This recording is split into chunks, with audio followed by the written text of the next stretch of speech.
Now hopefully what we learned from example 7 is that for this one, C, when it's a horizontal line, so when it's a horizontal line, the gradient is 0. That's what the answer we got. Nice, because the vertical step is 0. There's no vertical step. Now from D, let's see what we have learned. From D, we have learned that for the vertical lines, because that's vertical, the gradient is undefined, because that's what we found over here, remember? As the horizontal step is 0. So these two little dot points you do need to copy in your book because they're quite important as well. Alright, so once we know that, we should be able to do example 8. Alright, let's give it a go. So basically draw a line with gradient -2/3 through the point 2, 4. So first step, I'll write you some steps and I want you to copy it down. So copy this down, step 1. What you need to do is draw that point, that coordinate. So you start with the coordinate, so this one over here. So I'm going to draw my axes as neat as I can. Maybe use a ruler if you're doing it in your book. Alright, I'm going to note that 2, 4. So I go, remember this is X, this is Y, so I go 1, 2, 1, 2, 3, 4. Right, so this is the point 2, 4. So now what I have to do, so I've done step 1, my step 2 is identify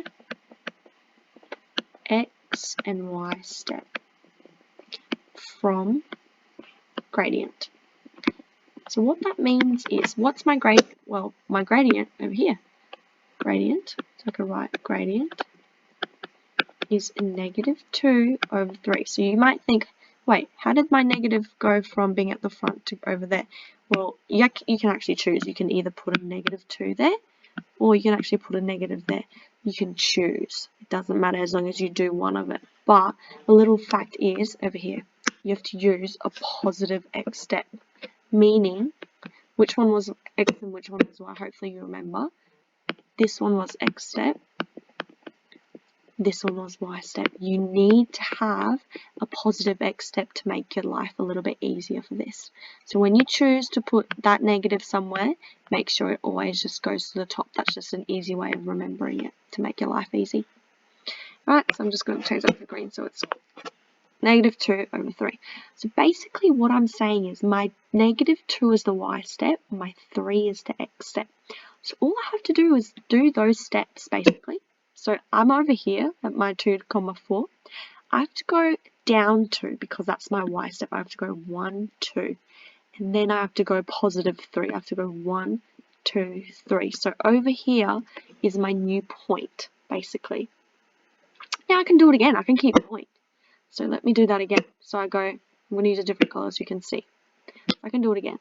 So I'm going to go down 2, and then I'm going to go 1, 2, 3. This is another point that exists on the line.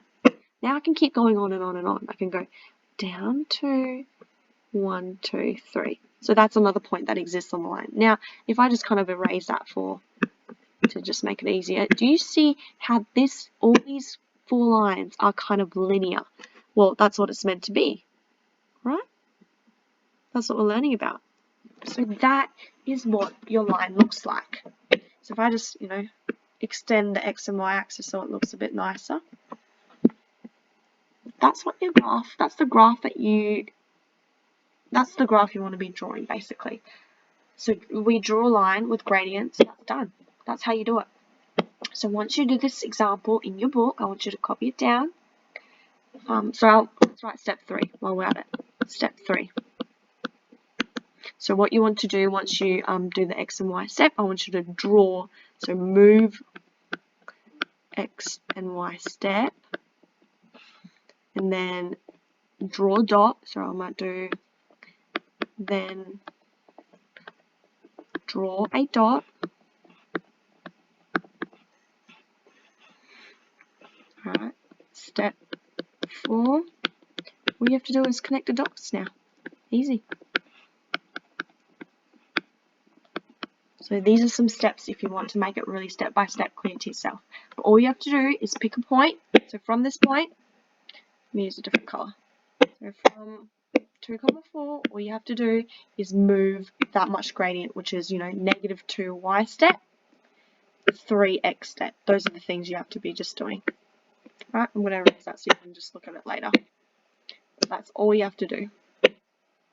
So can you just make sure that's in your book, that all of that needs to be in your book because it's an example, because now what you should be able to do is these questions.